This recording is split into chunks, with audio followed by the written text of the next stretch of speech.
Pushkin.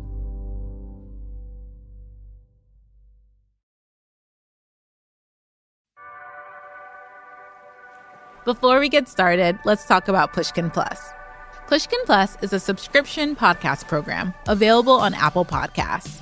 Members will get access to exclusive bonus content, like my weekly bookmarks, where I talk about how I got a book agent and what I'm watching on TV that week. You'll get uninterrupted listening to many of your favorite podcasts, like Revisionist History, Cautionary Tales, and The Happiness Lab. Sign up for Pushkin Plus on the show page in Apple Podcasts or at pushkin.fm.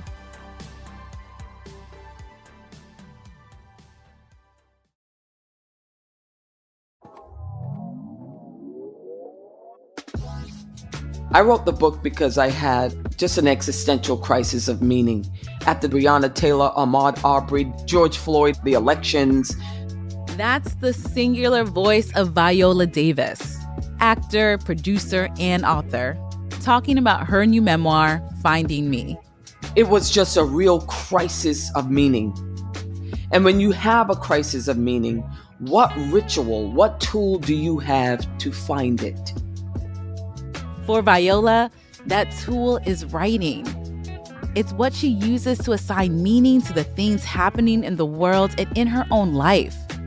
In Finding Me, Viola writes about who she is now and how hard she fought to become that person. Viola grew up to be a phenomenal actor whose on-screen performances have captivated us for years. Won an Academy Award for her character Rose Maxson in the film adaptation of August Wilson's play, Fences. In How to Get Away with Murder, she took our breath away as Annalise Keaton. That was a role Viola said helped her tap into some truths about herself.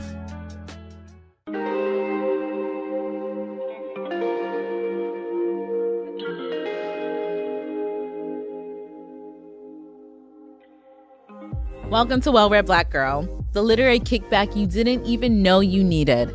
I'm your host, Glory Edim. All season long, I've been speaking with writers and thinkers about their craft, their journey, and how they showed up in the world. And in our season finale, I speak with the one and only Viola Davis on how she and her sisters found salvation in literature and the childhood memory that shaped her outlook on life. And before we begin, just a note, Miss Davis and I go deep and we get real. Over the course of her life, her career, and her incredible journey, Miss Davis has been called many things, some of them violent and harmful, which you will hear her say in this episode, Unbeat.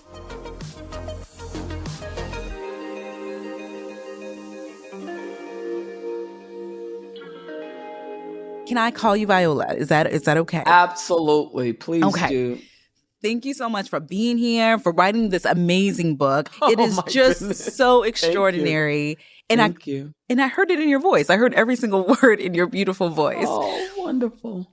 So we like to start the podcast from the very beginning. How did reading and writing show up in your childhood? It showed up as a necessity. I read and I wrote to escape all the time. I would, leave my school in kindergarten at the end of the school day, and I'd walk to the library, and I'd stay at the library until it got dark. And then I would walk home. Sometimes I would run home because I would be scared when I was passing by Jenks Park because I had a huge tower that looked really ominous at night. But I stayed until it was dark. But I stayed at the library because I love the smell of the books, and I love being transported into even nonsensical worlds. Mm-hmm. And it gave me a relief from my world. And it was also a place that I can reinvent myself and have fun, like the other characters in the book.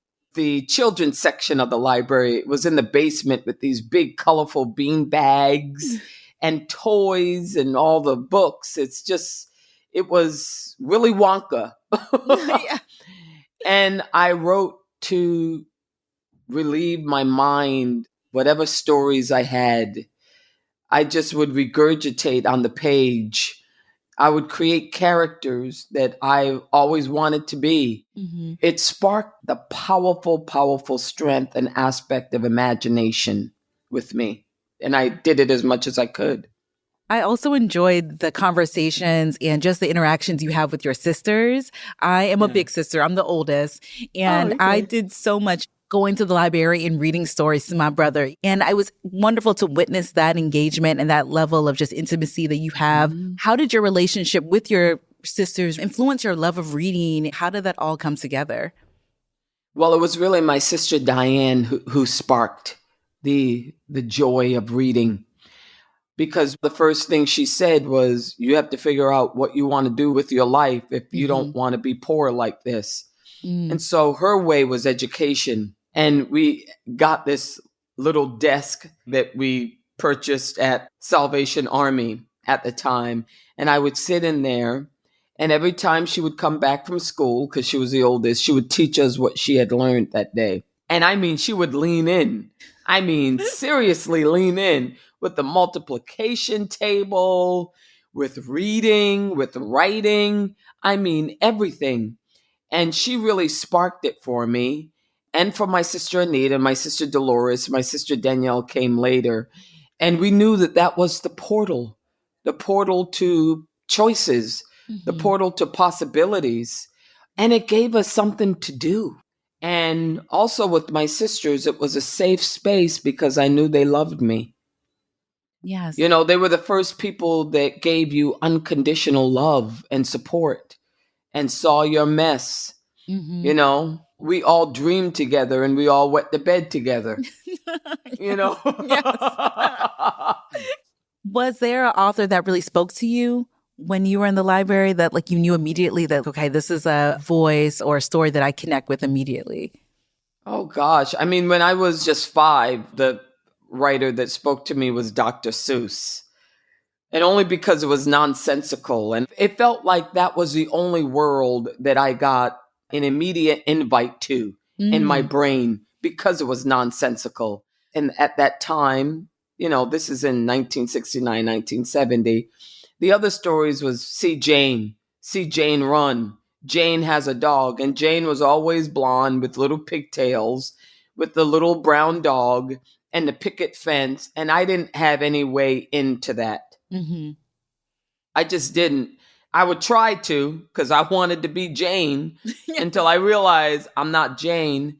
And then as I continued to go to the library and read, then it was Judy Blume, the Bobbsey twins, and then it turned into Richard Wright. It went from the Bobbsey twins to Claude Brown and Richard Wright. So there you go. I love to hear just the transformation of the things that just pull your young imagination in and allow you to say like, okay, I can belong in this world and I can also make up my own and I can be real and Absolutely. feel tangible. Like those are such the beginning blocks of who you are today. And as I was reading your memoir, that opening scene, like there was this rawness, this authenticity, this energy of just like the passion that you exude on the screen. You feel that in your memoir. You absolutely feel that. So the memoir begins with the incident in your childhood. A group of racist boys chase you down. They taunt you. They attack you. And you said this is the first time you really had your heart and spirit broken. Did you know you were going to start at that point as 8-year-old Viola? No. How long did it take you to write it? Like, how? It took me a long, long time to get that first chapter. Very, very long. Because when you shake somebody's hand for the first time and you say, hi, I'm Viola. For me, the first chapter was like a handshake. Hi, I'm Viola. So what is that hi going to be? I thought it was, you know, when I go to Target or Vons or Ralph's, which I love grocery shopping, by the way. And people come up to me and they say, oh, Miss Davis, and they want to hug me. Everybody wants to hug. Dudes want to hug me. Everyone wants to hug me. I want to hug. So I was like, should that be my introduction? And I was like, no, my introduction should be my story. That's what it should be. And for me, I always go back to this story. I think we spend so much of our lives hiding the truth of who we are. I think we either hide it, we reinvent it, we reshape it, we remember it really wrong a lot of times. And that was the challenge of the first chapter, of giving someone a story that totally and completely defined who I was, and not thinking about how it was going to land. And that's why that chapter was very, very difficult for me. I just found that as I went through my life, there was something always gnawing at me. And I realized through therapy is that I believed what they were saying about me. I did. And that's one of my earliest memories. And it's a powerful one because you have 8 to 9 boys, because I would count them. Sometimes there were more, but I would count them. And when they're saying the combo of those words, the black, the ugly, the nigger, all of them together, and they're screaming it with hate. And then as you move along in your life and you don't have any boyfriends, there's no one asking you out. I remember growing up, I remember this bus driver saying, yeah, I don't think black women are attractive at all. There's only 2 black women I find attractive, Donna Summer and Diana Ross. And I just remember even going through my life with people with impunity just telling me out of the blue, when we were just having a conversation about just nonsensical things, that would have to interject with, you know, you're not pretty, right? What? But for me, that's why I had to start with that memory. Because here's the thing. With men, it's virility. With women, it's beauty. And when you're dark-skinned, black woman, you are catapulted out of that realm of beauty. What does that mean? What it means is they give beauty a value and a worth. So if you're not that, then you're worth less. That was the message to me. And it was a constant driving, not a true message. It's a big fat lie. But it was a message, nevertheless, that had an effect and metastasized. And I needed to address it, which is why I started the book with that memory. I thought it was a fitting start. There's a scene in the book where you talk about seeing Cicely Tyson and years later working with her on screen, in person. Just everything about Cicely Tyson is just, it fills my heart with such joy. I recently finished her autobiography, and I see you in a lineage. I see you both holding hands in such a beautiful way. Can you talk about that? I'm definitely holding her hand. I'll tell you, I held it and she lifted me up out of a very dark hole, because I think you need to see a physical manifestation of your dreams. I don't think that it's enough for people to say you got to hope it, you got to believe it, and you have to pull it out of yourself. When you don't have the language for it, you don't have the bandwidth for it. Here's the thing. Beauty doesn't have a value. I'm going to repeat it. Yeah. I mean, listen, there's some beautiful people in the world. It's not just the way Miss Tyson looked that blew me over. It was everything that she was. It was her braveness and her courage to play a character that aged from 18 to what? It was 110 or 106. It was her excellence and her artistry. And I found that as I've moved through my life, and the more I have examined my life, that I've made peace with it, that I've unpacked it, the more I have moved towards self-love and acceptance and ownership of my story. The more I've connected with myself, the more beautiful I felt. It is an internal, almost a reckoning that happens. Like when you're able to know who you are, it reflects outward. That's like the glow that people talk about. That's that energy that you don't know why you're attracted to that person. It's like their energy. Absolutely. You know? Can I quote you? I recently read an interview that you did, and you were talking about the book. And basically you said, I count it all as joy. I do. All of those things happen to me, but I own it. and it's a part of who I am. And I think what you were just speaking to is owning it and finding the courage to tell your story and not be afraid of the messy parts, of the hard parts. Like in your memoir, was there anything that you were like, okay, I don't want to talk about this, or I don't want to own this? How did you work up the courage to own every moment of your story? I just did it. I mean, I understand that courage is not the absence of fear. It's probably the absence of faith. Would you consider yourself a faithful person? Absolutely. I had to believe it even though I didn't see it. And I believe that I've gotten to the age of 56 and I have beautiful friendships, but there are very few of them. Because I think there's very few people that you have a lasting connection to. And part of that is because, well, there's not a lot of people who have a connection to themselves. And they don't have a connection to themselves because there's a huge part of their story that they do not want to own, believe, examine, look at. They just rather it die somewhere. Just an invisible death. And so then when I'm in the presence of people like that, and I really want to lean in, and I really want to have hard conversations, I can't have it. Because they've disconnected. That's one of the reasons why I wanted to write the book. Because I don't want to be that. Yes. I don't want anyone to come into my presence and to feel they haven't made a connection with me. And I find that there's a lot of people that have jumped ship in my life and have been fair weather friends, that they could connect with me in joy and in good times when I'm winning. Right. But when I'm not, it is dead silence. The people who I want in my foxhole, on my team, are people who have my back whenever. After the break, more with the incomparable Viola Davis on her memoir, Finding Me.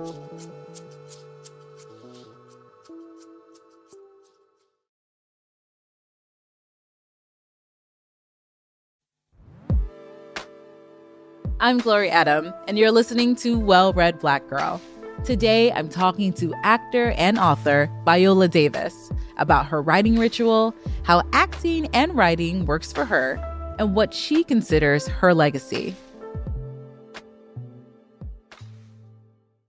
You tell so many great stories about acting and attending Juilliard and working with Shonda Rhimes.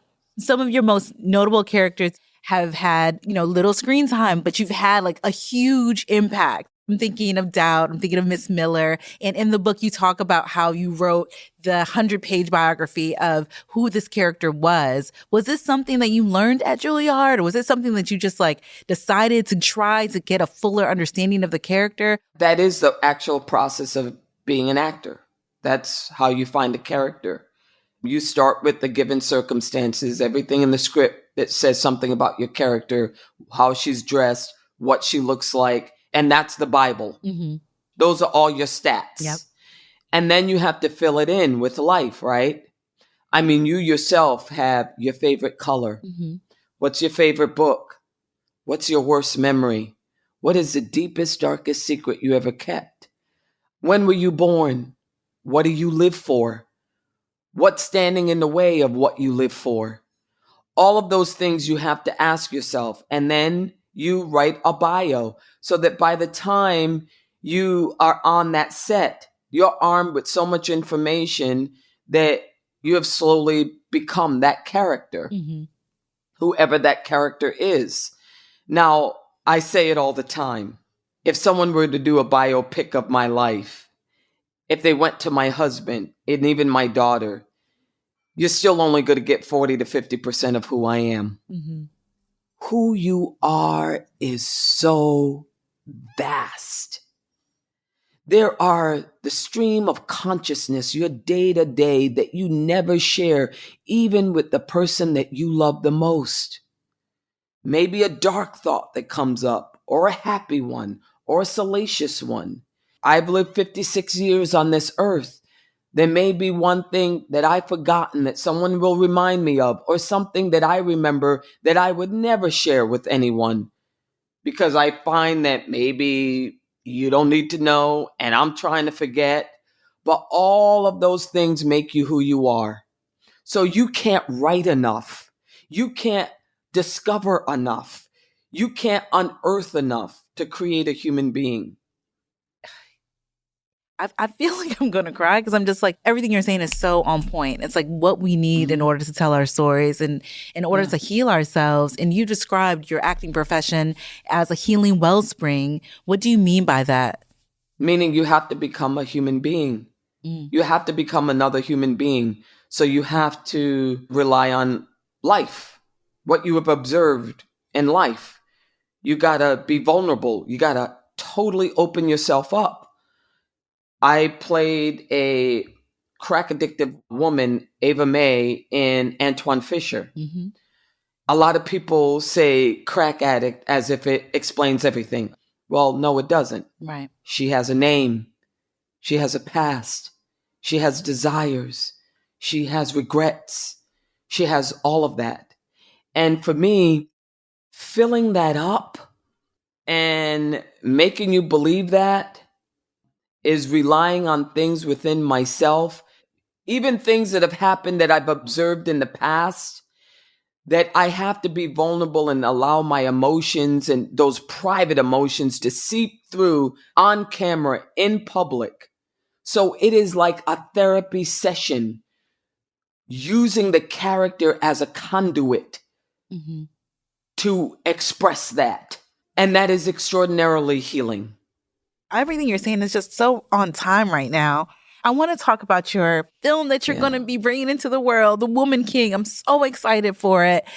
Can you talk about that process of bringing this to life? There are no words, literally, to describe the 8-month process of shooting The Woman King, which is about the Agojia tribe in Benin, West Africa, which was Dahomey, West Africa.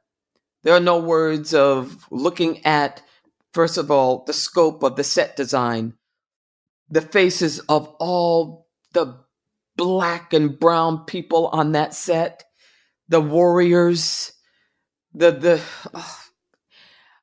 were times when you were moved to tears, and there were times that you were moved to complete silence, is what it was. It is absolutely my legacy to bring up Black women and to make them a part of the narrative. Yes. We have been so forgotten, left behind, not adored for so long that I found that when I stepped off that stage, when I accepted my Oscar, that was the only thing that made me feel alive. That if I could do what Miss Tyson did, if I could do that for other Black women like the Lashana Lynches, the Sheila A. Tims, Tusa Mbedu, Adrienne Warren, the Jamie Lawsons, any number of them that are in this movie, I cannot tell you. You wait until you see it. I mean, it is the power of a physical manifestation of dreams that people tell you to have faith for. You're supposed to believe it, even though you don't see it. And you're like, okay, I'm going to believe it, even though I don't see it. Okay, I believe it. But when you see it and you believe it and you hope for it, then, oh my God, that is a powerful elixir. The Woman King is what I'm sharing with others. That is my elixir. That will be my elixir. I would love to even go even further with that. Because listen, after this, I'm about to go to my group chat because we used to have a How to Get Away with Murder group chat. And we would go and you know how many people we killed? Because I forgot. We would have all of our memes and we would talk about what was going on, what the latest episode was. And there was just, of course, the iconic episode when you take off your wig. And we're like, yes, that's us right now, like watching, like taking off our wig and feeling free. And you're talking about all these moments of just showing up and being who you really are. And I think there's not enough spaces, whether it's in fiction or in film, where Black women can just show up as they are and not feel like they have to perform or be number one. They can just be whole, real, authentic women without any kind of like adornments. Exactly. You know, I think that's what I learned when I went to Africa. The piece of just being you. Can you tell us more about that? I remember being in the Gambia and I was walking down the street or something. And I think I went into a storefront and I thought to myself, every time I walked into a store, I was thinking, okay, what is a store? Oh my God, the security guard is going to follow me. Let me show him that I'm not here to steal. Blah, blah, blah, blah. That's my inner narrative. Right. All of a sudden, I'm in Africa and all of that is gone. You're just present in a community where everybody looks like you. And that levity, that peace that comes with just being, and also the enormity of seeing art as ritual. Because here's the thing. I wrote the book because I had just an existential crisis of meaning after the Breonna Taylor, Ahmaud Arbery, George Floyd, the LGBTQ community, the elections, the COVID of it all. It was just a real crisis of meaning. And when you have a crisis of meaning, what ritual, what tool do you have to find it? In other cultures, they get together and they sing. They have songs. They have the djembe drum. They go out into the bush for months at a time and they learn from their elders. I learned that in Africa, the power of community, the power of connection, the power of connecting that ritual to something in life that gets us from one point to another. Yes. So what became your ritual in this process of writing the book starting in 2020? Did you like go into your room and get into a corner? Yes. How did you find a way to write through this pain and make it into this beautiful book? I got up 3:00 in the morning, which by the way is hormone reset time.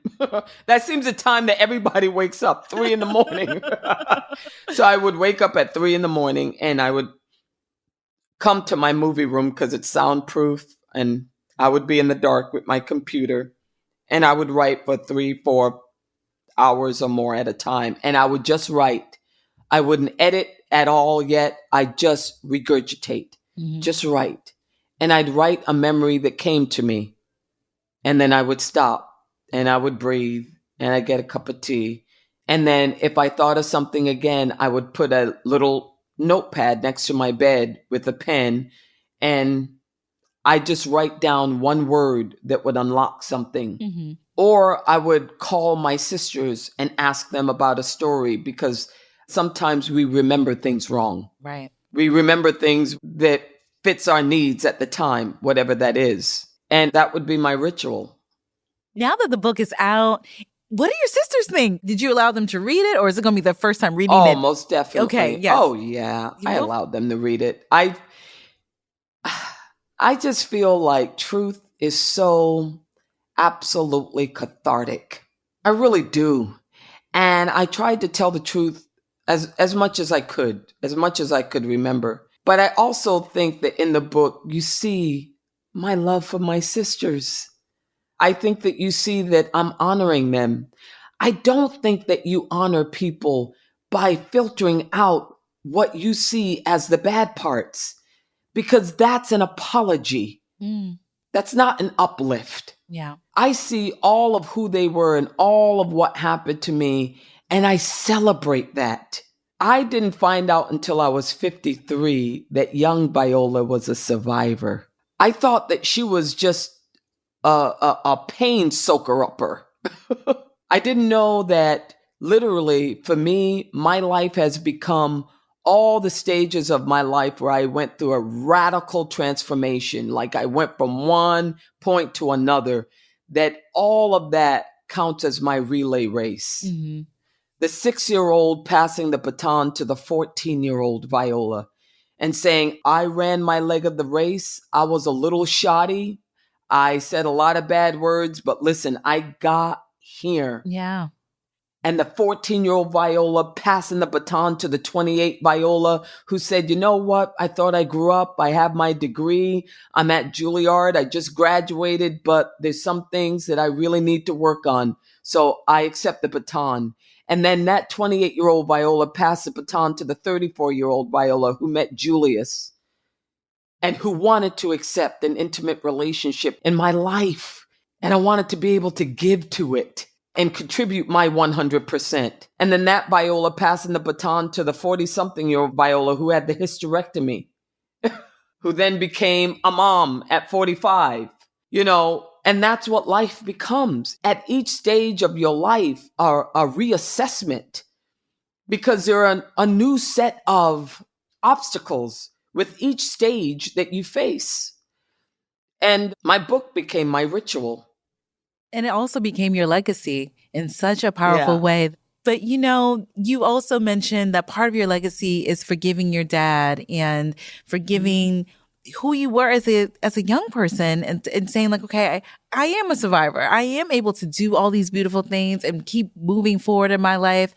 How has that process of forgiving helped you become the person you are today? How has that process been? They say that therapy is the point where you learn that your parents did the best they could with what they had. So it's giving up all hope of a different past. You're not trying to change it. You're not trying to become the Brady Bunch. My forgiveness was for me. Yeah. Was to lighten my load. That's what it was. It was a choice I made because I really, really wanted to love my father. And I saw more benefits to loving and forgiving him than I did with not doing that. Right. And one of the things that I know in life, I know even with parenting, is life doesn't always have to be pretty to be right. Hi, I'm Viola Davis, and you're listening to Well-Read Black Girl.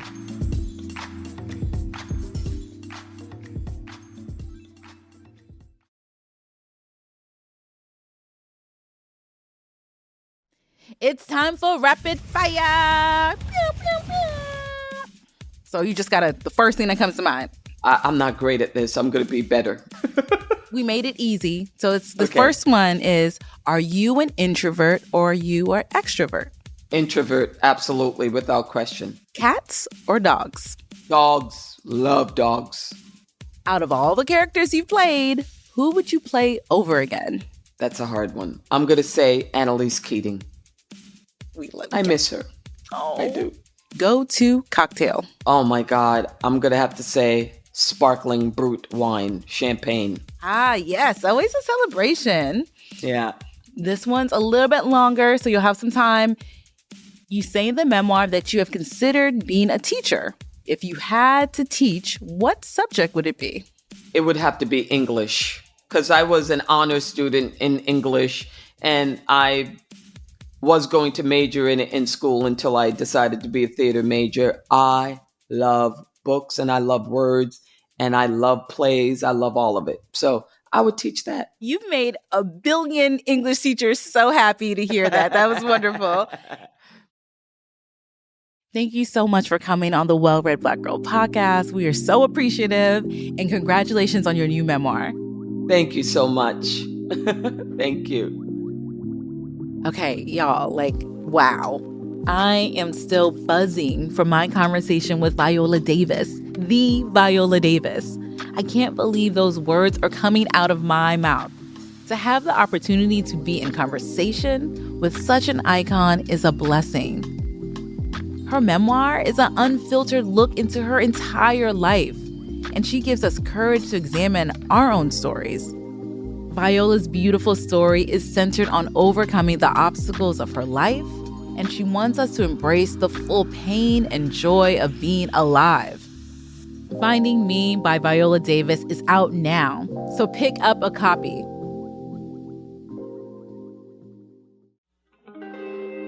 This is the final episode of the season, and I'm just so proud. I got to speak with so many of my favorite writers, and I hope they became some of your new favorites too. This season has been a lesson in endurance. With each interview, I discovered a new way to nurture myself, to craft a sentence, or simply how to reach for a story that made me feel seen. Sharing these conversations with all of you has been one of the most meaningful experiences I've had since starting the book club, and that says a lot. Throughout this season, I've learned that by highlighting the stories of women of color, by simply shifting their lives from margin to center, we can uplift the narratives of all women. No matter your race, your gender, your background, our stories are universal. It's been awe-inspiring to witness our differences and our similarities. It makes me think of this Audre Lorde quote in Sister Outsider. It is not our differences that divide us. It is our inability to recognize, accept, and celebrate those differences. For every community member that has reached out on social media, in our DMs, shouting us out in your bookstore, and sending episodes to your friends and family, I see you and I appreciate you. It would mean the world to me if we can continue sharing and downloading all the episodes from this season. Start from the very first one, which is a very special episode for me. Until next time, thank you for listening to Well-Read Black Girl.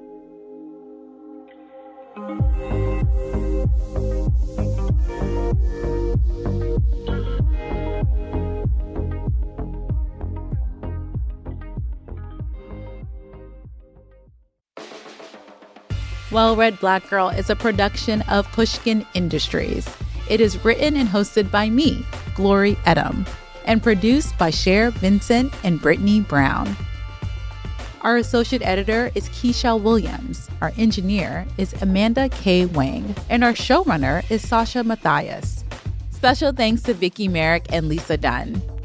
Our executive producers are Mia Lobel and Lital Molad. At Pushkin, thanks to Heather Fain, Carly Migliori, Jason Gambrell, Julia Barton, Jen Guerra, John Schnars, and Jacob Weisberg. You can find me on Twitter and Instagram at Well-Read Black Girl. You can find Pushkin on all social media platforms at Pushkin Pods. And you can sign up for our newsletter at pushkin.fm. If you have a question, a recommendation, or you just want to say hi, email us at wrbg@pushkin.fm. If you love this show and others from Pushkin Industries, consider subscribing to Pushkin Plus. Pushkin Plus is a podcast subscription that offers bonus content and uninterrupted listening for $4.99 a month. Look for Pushkin Plus on Apple Podcast subscriptions. And if you're already a subscriber, make sure to check out my exclusive bookmark series. You'll hear our full slate of extended interviews with book club members, bookstore owners, and more. And you'll hear what's on my mind, on my radar, and what's on my reading list this season. To find more Pushkin podcasts, listen on iHeartRadio app, Apple Podcasts, or wherever you like to listen.